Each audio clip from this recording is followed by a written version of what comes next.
Olá, boa noite. Você vai ver no Brasil TV. A Polícia Federal descobre uma empresa que criou um banco falso para lavar dinheiro do tráfico. Uma discussão entre vizinhos por causa de um cachorro termina em tiroteio e morte no Espírito Santo. No sul de São Paulo, a Polícia Rodoviária cerca um caminhão que transportava drogas numa caixa d'água. Parentes e amigos do adolescente que morreu após agressões numa escola fazem protesto contra o bullying e pedem justiça. E você vai ver também, o Unicef promove a Semana do Bebê, com atividades sobre os cuidados na primeira infância. E termina o prazo de adaptação das empresas às novas regras para os rótulos dos alimentos. Agora, quem não seguir as normas pode ser multado. E ainda, produtores de soja enfrentam dificuldades para escoar a safra por causa das péssimas condições das estradas. E produtores de bananas amargam as perdas na plantação após o período de forte calor. E nos 64 anos de Brasília, a gente relembra visitantes ilustres que a capital federal recebeu ao longo das décadas. Segunda-feira, 22 de abril. Agora, no Brasil TV.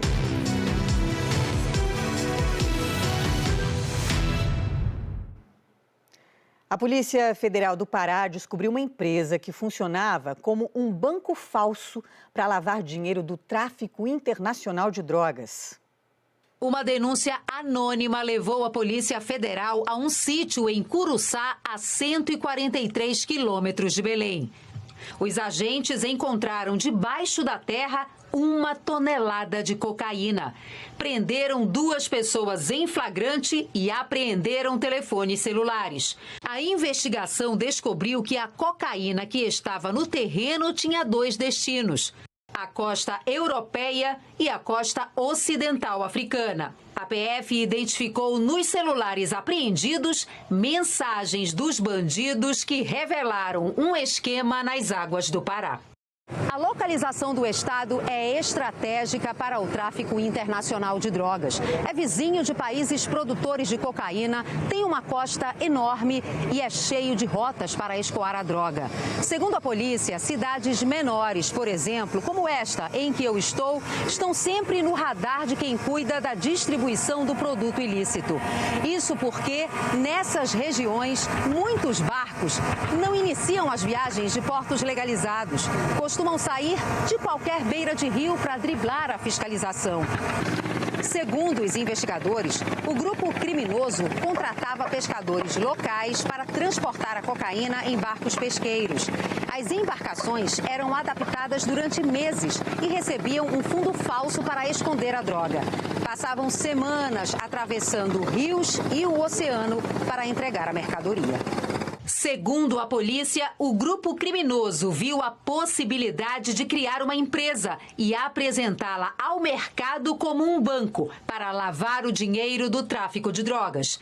A empresa First Capital Bank surgiu, segundo a PF, há 4 anos. Tinha site, páginas em redes sociais, vídeos promocionais. Os investigadores descobriram que os donos captavam pessoas físicas e jurídicas, muitas delas laranjas e empresas de fachada, e faziam movimentações financeiras milionárias.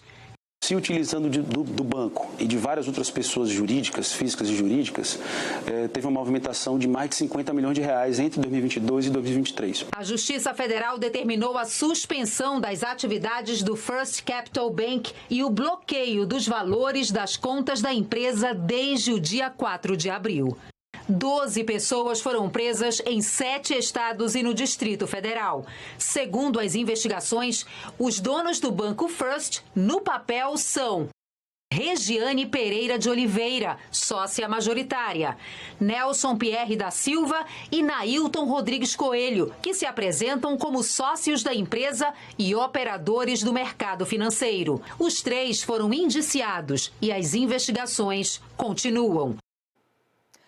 A polícia prendeu um advogado pelo assassinato de um vizinho no Espírito Santo.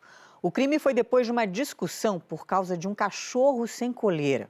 Os 2 estavam armados, houve tiroteio e pânico no bairro. A arma do aposentado morto foi encontrada perto do corpo dele. A área foi isolada pela PM. A polícia fez uma perícia no local e conversou com testemunhas que presenciaram o crime. Manuel de Oliveira Pepino, de 73 anos, foi baleado durante uma discussão por causa de cachorro. Segundo a PM, ele trocou tiros com um advogado que é vizinho dele. A confusão começou perto da casa do aposentado. Manuel estava sentado na praça com a esposa e o cachorro da família. A mulher da vítima disse que o advogado, que também estava acompanhado de um cão, ofendeu e ameaçou Manuel porque o cachorro do aposentado estava sem coleira. Ele começou a dizer: seu velho, você ainda vai se dar mal. Eu já pedi para você botar esse cachorro na coleira. Aí meu marido falou: o seu cachorro é bravo. Ele não, ele é dócil.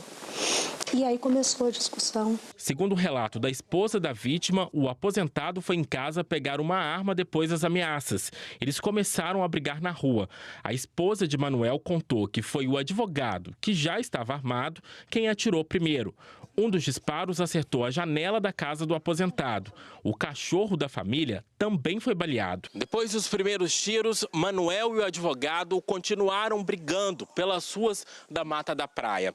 O aposentado foi baleado nesse ponto, que fica a uns 200 metros de onde a confusão começou. Os dois já tinham discutido uma semana antes, também por causa de cachorro. Moradores da Mata da Praia disseram que ouviram muitos disparos. Os tiros acertaram também a parede de uma casa e o vidro de um carro estacionado na rua. O SAMU foi acionado, mas Manuel já estava morto quando a equipe chegou no local. O suspeito de matar o aposentado prestou depoimento na delegacia em Vitória. É o advogado Luiz Ormindo França Costa, de 33 anos. Luiz foi preso em flagrante por homicídio e também por ter atirado no cachorro. Ele foi levado para um presídio em Viana. A defesa do advogado Luiz Costa, que foi preso, disse que ele fez os disparos em legítima defesa porque o aposentado atirou primeiro. A polícia investiga as circunstâncias do crime. E a Polícia Rodoviária Federal apreendeu uma grande quantidade de drogas na rodovia Regis Bittencourt, no sul do estado de São Paulo. Os agentes usaram um machado para quebrar a caixa d'água gigantesca que estava na carroceria de um caminhão. A abordagem foi na altura de Barra do Turvo, no Vale do Ribeira. Dentro da caixa d'água, eles encontraram dezenas de pacotes com tabletes de maconha. 2 homens estavam no veículo. Um foi preso e o outro fugiu. Em Praia Grande, no litoral paulista, parentes e amigos do adolescente Carlos Teixeira, que morreu após sofrer agressões na escola, fizeram um protesto neste fim de semana pedindo justiça. Eles também querem providências contra o bullying nas salas de aula. Nos cartazes, mensagens de combate ao bullying. Os manifestantes se reuniram no Quadradão de Praia Grande, no bairro Jardim Quietude. O protesto foi um pedido de justiça pela morte do adolescente Carlos Teixeira. Eu acho que eu estou vivendo um pesadelo. Penso que é um pesadelo, mas não é. Mães de outros alunos que já sofreram bullying também participaram do protesto. O jovem Carlos Teixeira tinha 13 anos e era aluno do 6º ano do ensino fundamental da Escola Estadual Júlio Pardo Couto. Ele morreu no dia 16 de abril, segundo a família, uma semana depois que 2 alunos pularam nas costas do adolescente dentro da unidade de ensino. A família também denuncia que o estudante vinha sofrendo bullying. Um vídeo que teria sido gravado cerca de um mês antes da morte mostra algumas dessas agressões. A família acredita que as agressões podem ter causado a morte. Foi depois disso que o jovem relatou dores nas costas e falta de ar. A gente está esperando o laudo da necrópsia ficar pronto, que fica só daqui 90 dias. Então, o bullying é uma coisa séria e precisa ser entendido como uma coisa séria. Não dá para a gente fingir que não é nada. E o Unicef, o Fundo das Nações Unidas para a Infância, está promovendo no Recife a Semana do Bebê. São atividades sobre os cuidados nos primeiros anos de vida, com um foco especial na alimentação. Hoje, as famílias chegaram com as crianças e ficaram para o café da manhã na creche. Alimento saudável não precisa ser mais caro. A gente prioriza muito as frutas da safra, que ela vai estar mais em conta, né? E aí ela vai estar ofertando um alimento de qualidade para a sua criança. Isso é muito importante. Essa atividade é parte da Semana do Bebê, que há 10 anos acontece no Recife. É uma iniciativa do Unicef, o Fundo das Nações Unidas para a Infância. A abertura do evento foi ontem à tarde no centro da cidade. Centenas de famílias lotaram o Marco Zero da capital pernambucana, onde teve show infantil. Também houve serviço importante, como vacinação contra a gripe. A primeira infância é um período que nós dizemos que é crucial, né, para o desenvolvimento da criança. Sob o ponto de vista da saúde, sob o ponto de vista do aprendizado, sob o ponto de vista social, cognitivo, afetivo. Até domingo, acontecem mais de 950 atividades espalhadas em diferentes áreas da cidade, com um público estimado de 81 mil pessoas. A gente já sabia que era importante ter um olhar especial para as nossas crianças, mas hoje a ciência mostrou que vai determinar qual adulto ele vai ser no futuro. Começou hoje uma campanha para incentivar a vacinação de adultos. A Sociedade Brasileira de Infectologia alerta que o índice de imunização está baixo em todo o país. A cobertura vacinal está baixa em todo o país. As pessoas não estão indo se vacinar como deveriam. Mas quanto mais gente estiver vacinada, maior é o grau de proteção coletiva. A iniciativa de cada um é importante. Helena tirou a manhã desta segunda para vir ao posto se prevenir contra a gripe. Minha filha veio tomar da dengue, aí me aproveitei. É muito importante, tem que tomar vacina sim. O município do Rio liberou a vacina da gripe para todas as pessoas com mais de 6 meses. No Brasil, o público-alvo tem mais de 75 milhões de pessoas. A meta é vacinar pelo menos 90% desse grupo. Mas apenas 14 milhões e meio de doses foram aplicadas até agora. Entre o público-alvo estão pessoas de 60 anos ou mais, crianças de 6 meses a 5 anos, gestantes e trabalhadores da saúde. Segundo o Ministério da Saúde, só 22% da população que precisava se vacinaram até agora.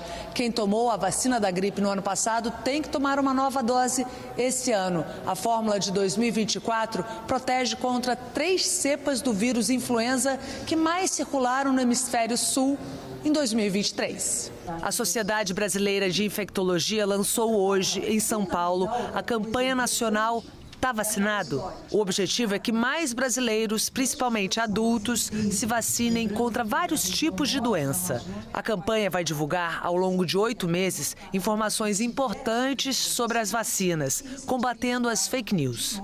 A gente tem que lembrar que os adultos, ao envelhecerem, eles vão perdendo a capacidade do sistema imune em responder aos vírus, às bactérias, às doenças de uma forma geral, pelo próprio envelhecimento do sistema imune. A gente tem que mostrar para as pessoas que as vacinas são seguras e são eficazes em reduzir doença, em reduzir complicação e, inclusive, reduzir mortes.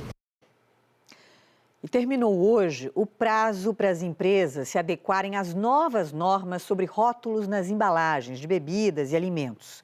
A mudança foi em outubro do ano passado, mas os fabricantes tiveram um período para adaptação. A dona Elizabeth veio hoje ao mercado para comprar tudo fresquinho, nada de ultraprocessado no cesto.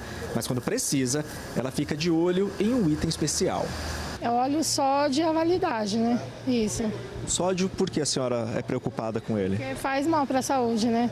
No caso da Laudileide, a preocupação é com a saúde dela e também com a do Anthony, o filho de 1 ano. Sempre o rótulo é importante saber também o que a gente está comprando, né? Sobre gordura, sal, essas coisas que tem mais conservante, né? Que é um sei que não dá muito certo. A coordenadora do Programa de Alimentação Saudável e Sustentável do IDEC explica que é uma gama enorme de produtos que precisam de uma nova tabela nutricional na embalagem. Então, todos os alimentos que sejam embalados, né, que tenham alguma embalagem, que foram embalados na ausência do consumidor, precisam já cumprir com essa nova norma da Anvisa. Dentre eles, por exemplo, macarrões instantâneos, biscoitos, tanto salgados quanto doces, cereais matinais, refrigerantes, sucos artificiais. A tabela nutricional continua na parte de trás, mas agora precisa ter um fundo branco com letras pretas para ficar mais fácil de enxergar. Além disso, se o produto tiver bastante açúcar, gordura ou sal, essa informação deve estar em destaque bem na frente, assim, com essa lupinha. Mas na ausência da lupa, não necessariamente isso quer dizer que o produto é saudável. A nossa dica sempre é: olhar a lista de ingredientes, que esses nutrientes em excesso, eles têm relação com o desenvolvimento de doenças crônicas, como diabetes, a própria obesidade, pressão alta, doenças do coração. Agora, as empresas também devem usar sempre a mesma medida para indicar os nutrientes, para a comparação ficar mais fácil, 100 gramas ou 100 mililitros. A vigilância sanitária de cada cidade vai ser responsável pela fiscalização. Se for comprovada a infração, o lugar que está vendendo o produto vai ser primeiro notificado. Se for pego novamente, poderá ser multado. E a gente tem que ficar de olho. Na hora da compra, quem não encontrar as informações nutricionais bem visíveis na embalagem, pode entrar em contato com o PROCON, órgão de defesa do consumidor, ou então com a vigilância sanitária do município. A gente vai para o intervalo e na volta você vai ver a lembrança de visitantes ilustres que passaram por Brasília desde a fundação da capital federal há 64 anos.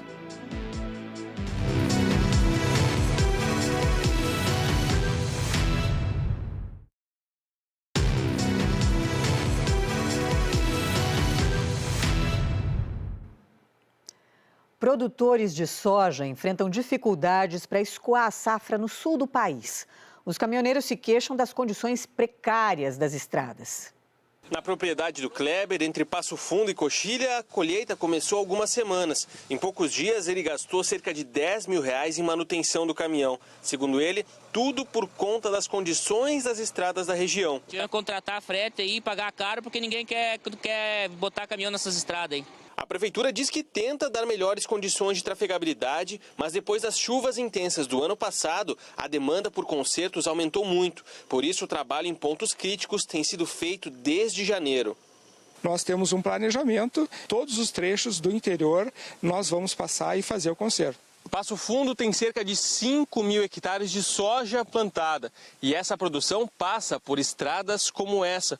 Ao todo, são 700 quilômetros de estradas de chão que são geridas pelo município e em diversos pontos há problemas. Em Cruz Alta, no noroeste gaúcho, caminhoneiros e produtores rurais também arcam com prejuízos que, segundo eles, são provocados por condições ruins para o escoamento da safra. São cerca de 600 quilômetros de estradas de chão geridas pelo município. Falta de cascalho em muitas partes, ponte às vezes com problema. Além das estradas municipais, existem aquelas que são estaduais, geridas pelo DAER. De acordo com o governo do estado, cerca de 30% delas não são asfaltadas, ou seja, cerca de 3.200 quilômetros. A gestão aponta que anualmente são investidos entre 20 e 30 milhões de reais em manutenção, além de programas que fornecem recursos para municípios pavimentarem alguns trechos. É buraco e valeta, né? Pedra não tem, né? É o que precisaria, né?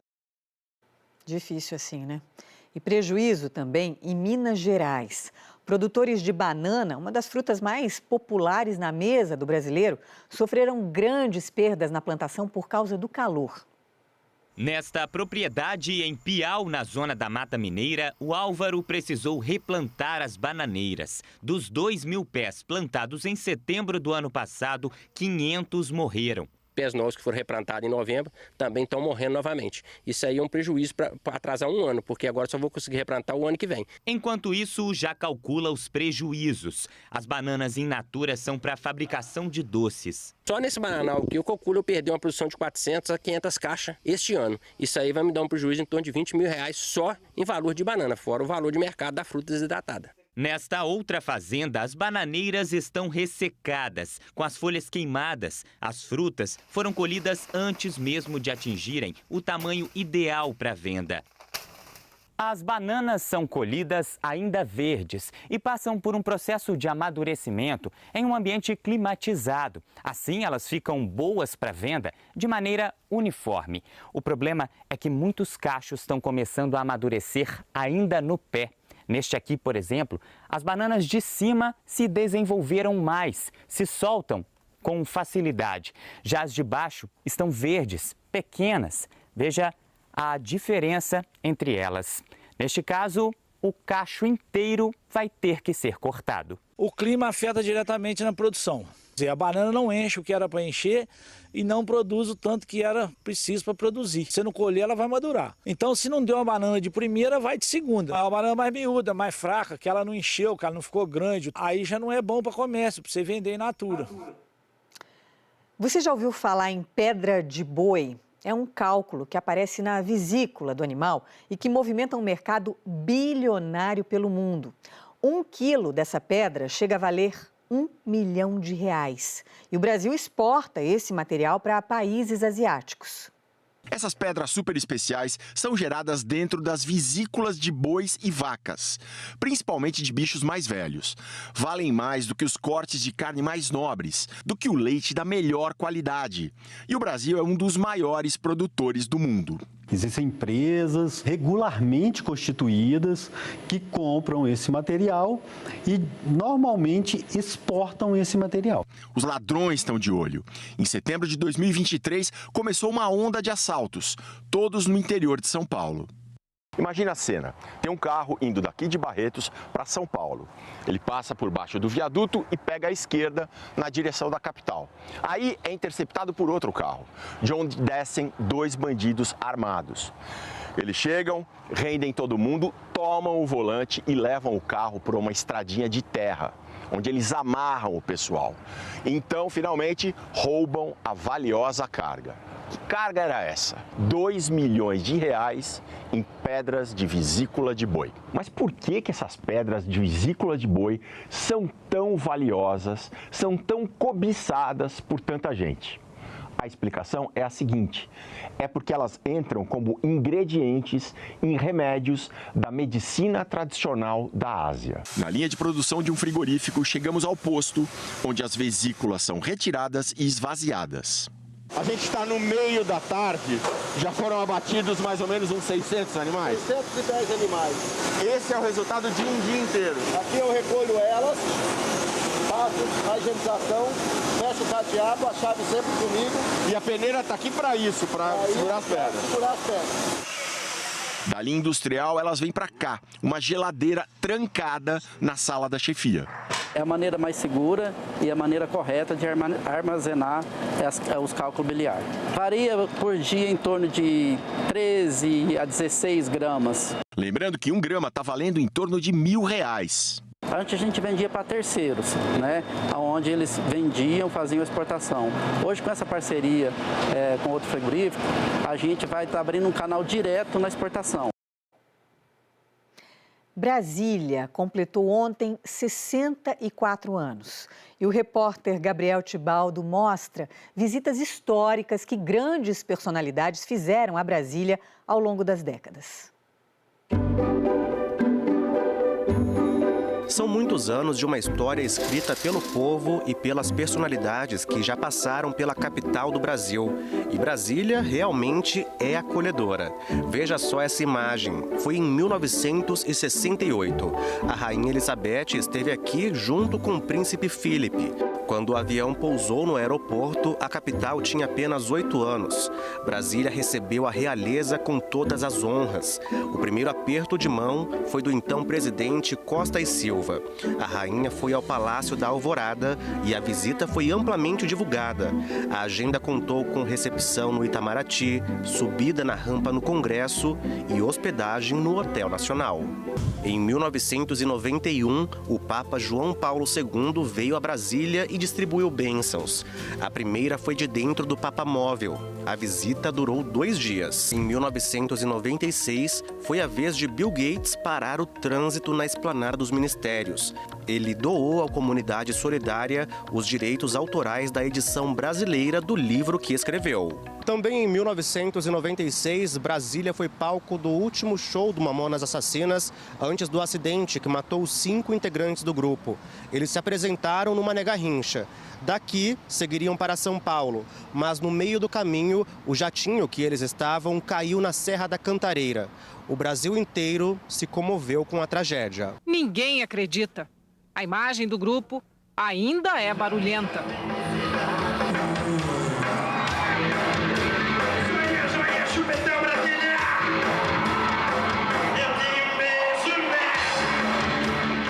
Em 2006, o ex-presidente dos Estados Unidos, George Bush, chegou em Brasília em um comboio que chamou a atenção por onde passou. foram 35 carros. Bush veio ao país ao lado da esposa Laura. Eles fizeram visitas e deram palestras. E em seguida foi feita uma visita ao presidente do Brasil, Luiz Inácio Lula da Silva.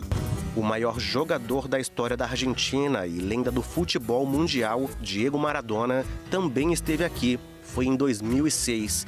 Ele foi ao ginásio Nilson Nelson, onde bateu uma bola com os companheiros de time e teve amistoso entre brasileiros e argentinos. O príncipe Harry, do Reino Unido, chegou a Brasília para uma visita de uma semana no país. Ele participou de uma atividade de canoagem com pacientes e professores do hospital da Rede Sara. Essas são algumas das visitas que marcaram a história de Brasília. Muitas outras estão por vir. E Brasília sempre estará de braços abertos. Parabéns a Brasília. O Brasil TV fica por aqui. Outras notícias você vê logo mais no Jornal Nacional, às 8h30 da noite, hora de Brasília. Uma ótima noite para você e a gente se vê amanhã. Tchau.